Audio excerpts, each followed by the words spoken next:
কোর্টে ঝুঁকির মুখ থেকে বেরিয়ে আসার স্বীকারোক্তি দিয়ে এবার দেবদত্তকে নির্দোষ প্রমাণ করলো অভি। হ্যাঁ বন্ধুরা, প্রতিকা ধারাবাহিকের আসন্ন পর্বে আমরা ঠিক এমনটাই প্রত্যক্ষ করবো। যারা নতুন দর্শক তারা অবশ্যই চ্যানেলটি সাবস্ক্রাইব করে বেল আইকনটি চেপে দাও। তো চলো বিস্তারিত জেনে আসি কি অপেক্ষা করছে সামনে। কোর্টের শুনানির আগেই অভিদের বাড়িতে দেখা যায় দাদুর মৃত্যুবার্ষিকী উপলক্ষে বড় একটি অনুষ্ঠানের আয়োজন করা হয়েছে। এটা দেখেই অভি মনে মনে আজ করে নেয় যে এই সুযোগে ঝুঁকিকে নিশ্চয়ই ছুটিকে সবার সামনে হেই করার ফোন দিয়ে আটবে। তাই কোনোভাবেই ছুটিকে ঝুঁকির খপ্পরে পড়তে দেওয়া যাবে না। এই লক্ষ্যে সে সর্বক্ষণ ছুটির ওপর নজর রাখতে থাকে। ঠিক তখনই দেখা যায় ঝুঁকি এক মেয়েকে ডেকে ফিসফিস করে বলছে এই জুসটা গিয়ে ছুটির হাতে তুলে দাও। এই দৃশ্য অভির চোখে এড়ায় না। সে তৎক্ষণাৎ এগিয়ে গিয়ে বলে আমি নিজেই ছুটিকে দিয়ে আসছি। মেয়েটি সম্মতি জানালে অভি তাকে অন্যদিকে পাঠিয়ে দেয়, কিন্তু অপরদিকে দেখা যায় ঝুঁকি সেই একই পানীয় অন্য একজন ওয়েটারের মাধ্যমে পাঠিয়ে দেয়। আবার অবশ্য সেটা গিয়ে পৌঁছায় ঝুঁকির নিজের হাতে। ফলে সে সেটা পান করে পুরোপুরি নেশায় বুঁদ হয়ে যায়। মাতাল অবস্থায় ঝুঁকি হঠাৎ মঞ্চে উঠে পড়ে এবং সকালের সামনে বলতে শুরু করে তোমরা কি জানো, এই বলে ছুটির দিকে আঙ্গুল তুলে দেয়। এই দৃশ্যে অভি বিস্মিত হয়ে ওঠে। তবে মুহূর্তেই সে ফোনের রেকর্ড চালু করে দেয়। তারপর ঝুঁকি জিজ্ঞেস করে দেবদত্ত কি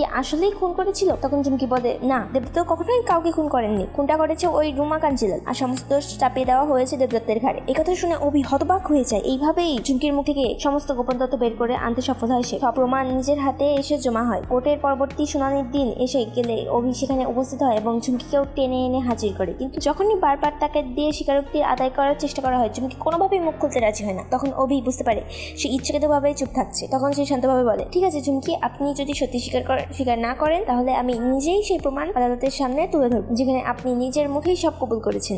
এই কথা শুনে ঝুঁকি ঘাবড়ে যায়। সে নিজে বুঝতে পারছে না কখন কিভাবে এমন কিছু বলে ফেলেছে। অন্যদিকে রুমাও ছদ্মবেশ ধারণ করে সেখানে উপস্থিত ছিল। সবসময় তার বুকে তার আতঙ্ক ও দানা বাঁধতে শুরু করে। ঝুঁকি কোথাও না কোথাও গন্ডগোল করে ফেলেছে, সেটা সে আজ করতে পারছে, কিন্তু কতটা ক্ষতি করেছে সেটা ভেবে কুল কিনারা পাচ্ছে না। ঠিক তখনই অভি বিচারকের সামনে একটি ভিডিও উপস্থাপন করে, যেখানে স্পষ্ট দেখা যাচ্ছে নেশাগ্রস্ত অবস্থায় ঝুঁকি নিজেই সব স্বীকার করছে। ভিডিওতে বারবার বলছে যে খুনটা রুমা কাঞ্জিলালি করেছে। সে ইচ্ছে করে এই অপরাধ ঘটিয়ে এবং নিরাপরাধ দেবদত্তকে ফাঁসিয়ে দিয়েছে। এই ভিডিও দেখে আদালতের সবাই স্তম্ভিত হয়ে পড়ে। ঝুঁকি নিজেও হতচকিয়ে যায় যে সে এমন কথা বলেছে সেটা তার নিজের মনে নেই। ছুটি ফাঁদে ফেলতে গিয়ে নিজেই ফাঁদে আটকে গেল সে। শেষ পর্যন্ত সব প্রমাণের ভিত্তিতে রায় আসে এবং দেবদত্ত সম্পূর্ণ নির্দোষ এবং তাকে মুক্তি দেওয়া হয়। এতে দেবদত্ত আনন্দে আত্মহারা হয়ে যায়। ওদিকে রুমা তীক্ষ্ণ দৃষ্টিতে ঝুঁকির দিকে তাকিয়ে থাকে, আর ঝুঁকি বুঝতে পারে তার কপালে কি অপেক্ষা করছে। তো বন্ধুরা, তুমি কি চাও এভাবেই ঝুঁকির মুখ থেকে বেরিয়ে আসা স্বীকারোক্তি দিয়ে দেবদত্তকে নির্দোষ প্রমাণ করা হোক? অবশ্যই তোমাদের মতামত কমেন্টে জানাতে ভুলো না। ধন্যবাদ।